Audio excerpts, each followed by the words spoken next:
जय हिंद साथियों। आशा करता हूँ कि आप सभी बहुत ही मस्त और जबरदस्त होंगे। दोस्तों, सबसे पहले आप सभी को गुड मॉर्निंग, जय श्री कृष्ण, राधे राधे, जय महाकाल। दोस्तों, हम बात करेंगे हिंदी की। हिंदी क्लास की हम बात कर लेते हैं तो बहुत ही ज़्यादा मोस्ट इम्पोर्टेंट होने वाले हैं। जिस भी एग्ज़ाम में हिंदी पूछे जाते हैं उन सारे एग्ज़ामों के लिए काफ़ी महत्वपूर्ण हो सकते हैं। तो बात कर लेते हैं हाल ही में जो बिहार सिविल कोर्ट का एग्ज़ाम होने वाले हैं। अब बात कर लेते हैं उसके बाद बिहार डीएलएड का एग्ज़ाम होने वाले हैं। बिहार डीएलएड का, तो उसमें लिए के लिए भी आपको बहुत ही महत्वपूर्ण हो जाते हैं। एसएससी जीडी की बात करें तो उसमें आपको हेल्प सब होते हैं। बिहार एसआई मेंस हो गया, उसमें आपको बहुत ही ज़्यादा मोस्ट इम्पोर्टेंट होने वाले हैं। हिंदी की क्लास बहुत ही ज़्यादा, इससे पहले वाली क्लास नहीं देखें तो ज़रूर जाके देखें। अब पीडीएफ चाहिए तो पीडीएफ जो वीडियो के नीचे डिस्क्रिप्शन में लिंक दिया गया है टेलीग्राम का, वहाँ से ज्वाइन करके आप पीडीएफ भी डाउनलोड कर सकते हैं। और टेलीग्राम में बात करते हैं, इसके अलावा और कई सारी जानकारियाँ शेयर की जाती है, ज़रूर जाके जुड़ें। अब बात कर लेते हैं, अगर दोस्तों ज़्यादा से ज़्यादा वीडियो पसंद है तो लाइक करें, शेयर करें, ज़्यादा से ज़्यादा दोस्तों को शेयर करने का प्रयास करें। तो वीडियो कैसा लगा आप ज़रूर कमेंट करके बताएं, और कोई सुझाव देना चाहते हैं तो वीडियो के नीचे कमेंट कर सुझाव देना ना भूलें। चलिए हम बात करते हैं आज की पहले सवाल की। तो दिया गया वाक्य का वह अंश जो वाक्य के उद्देश्य के विषय में बतलाता है। तो वाक्य का वह अंश जो वाक्य के उद्देश्य के विषय में बताता है तो क्या हो जाएगा? विधेयक, विस्तारक, वाचक, उपवाक्य। तो इसका राइट आंसर की हम बात करें तो विधेयक हो जाएगा। जो वाक्य का वह अंश जो उद्देश्य के बारे में बताता है तो वह क्या हो जाएगा? तो विधेयक हो जाएगा। तो राइट आंसर ए हो जाएगा। अब बात करते हैं ओज गुण का प्रयोग किस रस में होता है। तो ओज गुण का प्रयोग हम बात करें तो रस की, तो किस रस में होता है? वात्सल्य, श्रृंगार, वीर या हरस। तो हम बात करते हैं राइट आंसर की, तो वीर रस में। वीर रस में हम बात करें तो किसका किसका प्रयोग होता है? वीर में होता है ओज, रौद्र और विभत्स आदि गुणों का प्रयोग जो है वीर रस में किया जाता है। ये आपको ध्यान रखने, कौन कौन? ओज, ओज हो गया, रौद्र हो गया और हो गया विभत्स। विभत्स, ये तीनों के तीनों जो हम बात करें तो ये जो है वीर रस के अंतर्गत आते हैं, यानी कि इसके गुणों का प्रयोग होता है। अब बात करते हैं नेक्स्ट की, अंगूठा चूमना मुहावरे का अर्थ क्या होता है। तो अंगूठा चूमने मुहावरे का अर्थ आप सभी को पता ही है। मुंह में अंगूठा चूसना, खुशामद करना, नाराज करना, खुशी माना। तो राइट आंसर क्या होगा? तो खुशी मनाना अंगूठा चूमने का सही आंसर हो जाएगा। अब बात कर लेते हैं आए महंत बसंत में अलंकार बताएं। आए महंत बसंत में इसका अलंकार क्या होना चाहिए? तो इसका अलंकार की हम बात करें तो इसका राइट आंसर हो जाएगा आए महंत बसंत में। तो इसका रूपक और मानवीयकरण दोनों अलंकार हो जाते हैं। इसमें रूपक और मानवीयकरण दोनों अलंकार हो गया।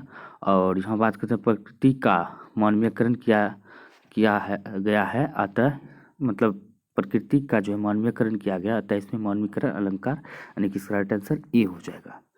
अब बात कर लेते हैं फूले हैं कुमुद, फूली मालती, सघन वन, फली रहे तारे, मानो मोती अनगन।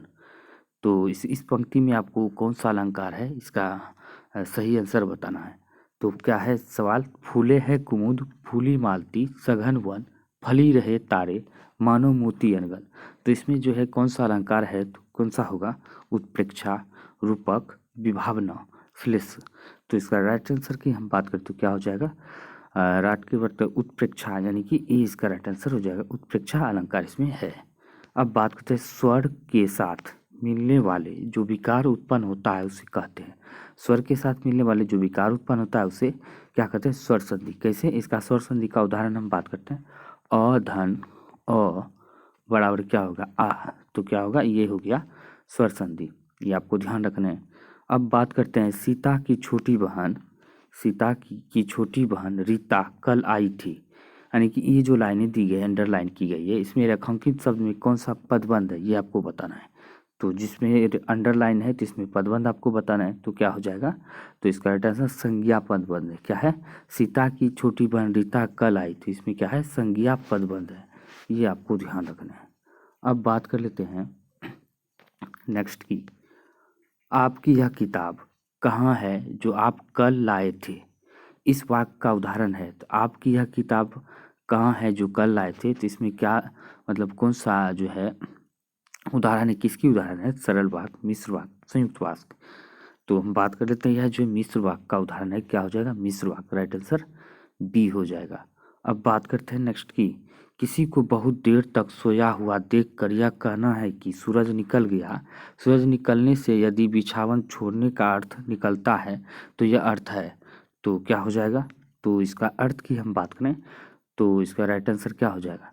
तो सी इसका राइट यानी कि व्यंजन जो है इसका अर्थ निकलता है व्यंजक का।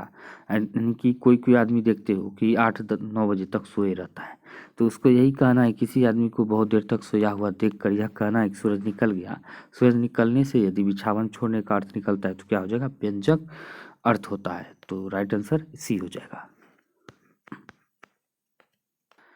अब बात करते हैं, क्रांतिकारियों ने अंग्रेजों को खूब नाकों चने चब्बाए। तो वाक्य में नाकों चने चब्बाए का अर्थ क्या होगा?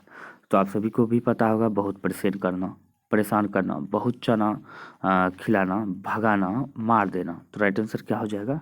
बहुत परेशान करना, ये इसका सही आंसर हो जाएगा। अब बात करते हैं, शब्दी संज्ञा किसके भेद के अंतर्गत आता है? शाब्दी संज्ञा जो हम बात करें किसके भेद के अंतर्गत आता है? तो हम बात कर लेते हैं, यह जो शाब्दी संज्ञा जो है तो व्यंजन यानी कि शाब्दी संज्ञा व्यंजन भेद के अंतर्गत आता है। राइट आंसर बी हो जाएगा। अब बात करते हैं, यहाँ पे दिया गया 12 नंबर क्वेश्चन की बात करें तो जब से है आँख लगी तब से ना आँख लगी है, यानी कि जब से है आँख लगी तब से ना आँख लगी, ये कौन सा अलंकार है? तो मतलब समझ गए होंगे कि जब से है आँख लगी तब से ना आँख लगी। किसी से अगर आँख लग जाता है तो आँख अपना खुद नहीं लगता है, ये आपको ध्यान रखना है। तो क्या हो जाएगा? इसका सही आंसर की बात करें तो प्रदीप, संदेह, अतिशयोक्ति, विरोधाभास। तो राइट आंसर की बात करें तो क्या हो जाएगा? तो इसमें क्या होगा? विरोधाभास अलंकार हो जाएगा। क्या होगा? विरोधाभास। राइट आंसर डी हो जाएगा। अब बात करते हैं, यहाँ पे गद्यांश दिया गया है, आपको गद्यांश पढ़ के जो इसका आंसर बताने हैं। तो यहाँ पे देख सकते हैं गद्यांश दे दिए हैं। अब आपको गद्यांश का जो है तो यहाँ पे पढ़ लिए होंगे, आई होप कि आप पढ़ लिए होंगे अच्छी तरह से। तो अब बात करते हैं क्वेश्चन की। अगर हम क्वेश्चन की बात करें तो क्वेश्चन यहाँ पे दिया, भारत माता के सपूत किसे कहा गया है? तो भारत माता का सपूत की हम बात करें तो यह क्या हो जाएगा? तो भारत माता के सपूत की बात करते हैं, सभी धर्म के लोगों को कहा गया। किसको कहा गया है? यानी कि सभी धर्म के लोग को, यानी कि भारत माता का सपूत सभी धर्म के लोगों को कहा गया है। राइट आंसर डी हो जाएगा। अब बात करते हैं नेक्स्ट की, इनमें से कौन सा वाक्य अशुद्ध है? तो अशुद्ध वाक्य का आपको चयन करना है। तो यहाँ पे क्या होगा? यह हमारा घर है, ये तो सही है। हाथी बहुत मोटी है, ये गलत हो जाएगा क्योंकि इसमें मोटा होना चाहिए, तो मोटी दिया है। राइट आंसर बी हो जाएगा, बाकी सभी सही है। अब बात करते हैं, जिस शब्द का प्रधान हो, जिस पद का प्रथम पद प्रधान हो उसे डैश कहते हैं। तो जिस पद का प्रथम पद प्रधान हो तो उसे क्या कहते हैं? तो उसे कर्मधारय समास कहते हैं। क्या? कर्मधारय समास। ये आपको ध्यान रखने हैं, ठीक है। अब बात करते हैं, आस्तीन का सांप मुहावरे का अर्थ क्या होगा? आस्तीन का सांप अगर मुहावरे का अर्थ की बात करें तो घर में सांप निकलना, कपटी मित्र, सच्चा मित्र, सांप मारना। तो राइट आंसर क्या हो जाएगा? तो ये हो जाएगा कपटी मित्र। राइट आंसर बी हो जाएगा। अब बात कर लेते हैं नेक्स्ट की, यशोधरा का संधि विच्छेद क्या होगा? यशोधरा का संधि विच्छेद की बात करते हैं, धन धरा, यशो धन धरा, यशोध धन रा, यह धन यशोधरा। तो राइट आंसर क्या हो जाएगा? ये इसका सही आंसर हो जाएगा। अब बात करते हैं नेक्स्ट की, अब यहाँ पे दिया गया वियोग श्रृंगार का दूसरा नाम क्या है? तो वियोग श्रृंगार की हम बात करें दूसरा नाम क्या है? विप्लम्ब श्रृंगार। राइट आंसर बी हो जाएगा। अब बात करते हैं नेक्स्ट की, इनमें से कौन सा वाक्य अशुद्ध है? तो आपको अशुद्ध चुनने हैं, तो चलिए अशुद्ध चुनते हैं। बादाम स्वास्थ्य के लिए अच्छा होता है, बिल्कुल ठीक है। सनोज अपने पिता का नाम रोशन करना चाहता है, ये भी सही है। शाम को फल लेने जाना, ये भी सही है। लोटा में भरकर पानी ले आओ, यानी कि लेकर आओ होना चाहिए, तो हाँ यहाँ पे ले आओ, तो ये इसका राइट आंसर डी, ये गलत है। सही आंसर डी हो जाएगा। अब बात करते हैं, यह जीवन है निर्झर, यह जीवन है निर्झर में कौन सा अलंकार है? यानी कि अलंकार आपको बताने हैं। तो यह जीवन है निर्झर में अलंकार क्या हो जाएगा? तो इसमें हम बात कर लेते हैं, तो रूपक अलंकार हो जाएगा। किसमें? यह रूपक अलंकार हो जाएगा, क्योंकि यहाँ पे हम बात कर लेते हैं, यदि उपमान और उपमेय जो है समान महत्व हो तो, यदि उपमान और उपमेय जो समान महत्व हो तो यह क्या हो जाएगा, रूपक अलंकार हो जाएगा। क्योंकि यहाँ पे जो यह जीवन है यह जीवन क्या है, निर्झर है। तो क्या हो जाएगा, इसमें रूप क्या दिया गया है, तो यदि उपमान और उपमेय समान महत्व को बता रहा है तो क्या होगा, रूपक अलंकार हो जाएगा। ये आपको ध्यान रखना है। बात करते हैं समासिक शब्दों के संबंध में स्पष्ट करना क्या कहलाता है। समासिक शब्दों के संबंध में स्पष्ट करना क्या कहलाता है, तो ये कहलाता है समास विग्रह। क्या होता है, समास विग्रह कहलाता है। तो राइट आंसर ए हो जाएगा। अब बात करते हैं रमा से रोया नहीं जाता, वाक्य में कौन सा वाच्य होगा, कौन सा वाच्य होगा। तो रमा से रोया नहीं जाता तो कौन सा वाच्य हो जाएगा, तो इसमें हम बात करते हैं भाववाच्य हो जाएगा। भाववाच्य क्या, राइट आंसर बी हो जाएगा। अब बात करते हैं आवत जात कुंज की गलियान रूप सुधा नित पीजे। आवत जात कुंज की गलियान रूप सुधा नित पीजे में अलंकार है, तो इनमें कौन सा अलंकार हो जाएगा। तो राइट आंसर हम बात करते हैं इसमें, तो इसमें हम बात करते हैं रूपक अलंकार हो जाएगा। क्या होगा, रूपक अलंकार, राइट आंसर ए हो जाएगा। अब बात करते हैं यहाँ उपमेय गोपिकाओं के रूप में सौंदर्य पर उपमान सुधा आरोपित होता है। सौंदर्य पर सुधा आरोपित होता है, इसलिए इसमें क्या होगा, रूपक अलंकार हो जाएगा। निम्न में से कौन सा वाक्य शुद्ध है, तो बात कर लेते हैं इनमें शुद्ध वाक्य की। तो शुद्ध वाक्य की हम बात करें तो कौन सा शुद्ध वाक्य है, तो चलिए हम शुद्ध वाक्य का चयन करेंगे। तो यहाँ पे दिया गया है आपका कलेजा में साहस नहीं है, राइट आंसर, ये तो सही हो जाएगा। यह पुस्तक को और किसी के हाथ ना दीजिए, ये भी सही है। उसने उनके गले में एक गेंदे की माला डाल दी, तो ये भी सही है। जीवन में सच्चा मित्र बिरला बिरला ही मिलता है, ये गलत है। तो राइट आंसर डी हो जाएगा। अब बात करते हैं कुपर शब्द है, तो कुपर शब्द की हम बात करते हैं क्या हो जाएगा, तत्सम तद्भव देशज विदेशज। अगर कुपर शब्द की हम बात करें तो इसका सही आंसर क्या होना चाहिए, कुपर जो है तद्भव शब्द है। क्या है, तद्भव शब्द। तद्भव उन शब्दों को कहते हैं जो संस्कृत से निकलते हैं, तो क्या हो जाएगा, कुपर क्या है, तद्भव हो जाएगा। तत्सम भी क्या होता है, तत्सम अगर हम बात करें तो ये सीधे संस्कृत का रूप जो होता है हिंदी से, यानी कि संस्कृत से जो सीधे हिंदी में परिवर्तन होता है उसे तत्सम कहते हैं, ये भी आपको ध्यान रखना है।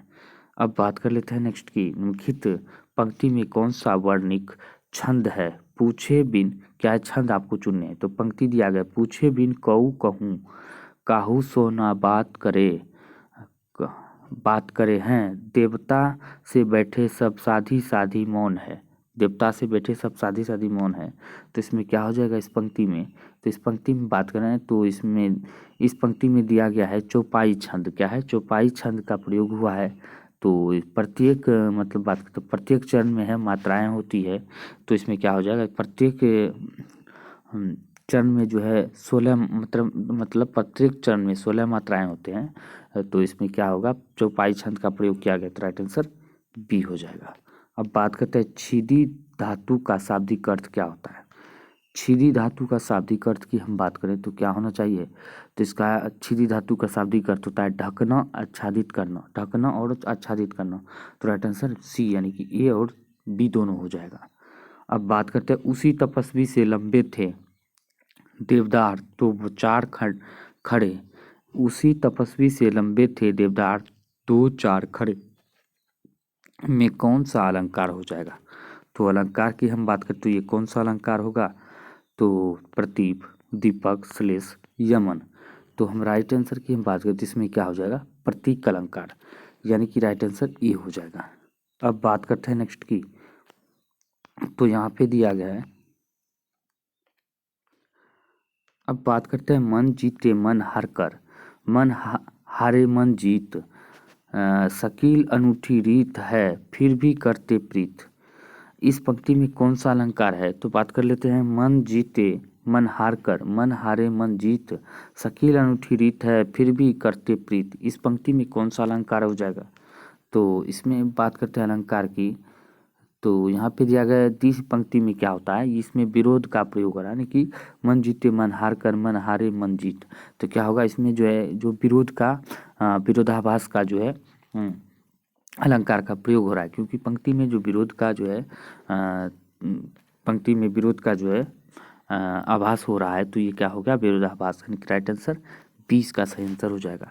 अब बात करते हैं बिगड़ी बात बने नहीं लाख करे किन कोय, रहमान काटे दूध को मथे न माखन होए। तो क्या होगा इस पंक्ति में? इस पंक्ति में अलंकार के प्रयोग की बात करें, बिगड़ी बात बने नहीं लाख करे किन कोय, रहमान काटे दूध को मथे न माखन होए। तो इस पंक्ति में अलंकार आपको बताना है, तो इस पंक्ति में कौन सा अलंकार हो जाएगा? तो दी ही पंक्ति में हम बात करें अतिशयोक्ति, विरोधाभास, दृष्टांत या अत्योक्तिक यानी कि अन्योक्तिक अलंकार। तो राइट आंसर क्या हो जाएगा? दृष्टांत। दृष्टांत अलंकार जो है इसमें प्रयोग किया गया है। तो दोस्तों उम्मीद करता हूँ यह जानकारी आप सभी को बहुत ही पसंद आए, तो वीडियो को लाइक करें, शेयर करें, चैनल को सब्सक्राइब जरूर करें। मिलते हैं अगले वीडियो में, तब तक के लिए जय हिंद, जय भारत।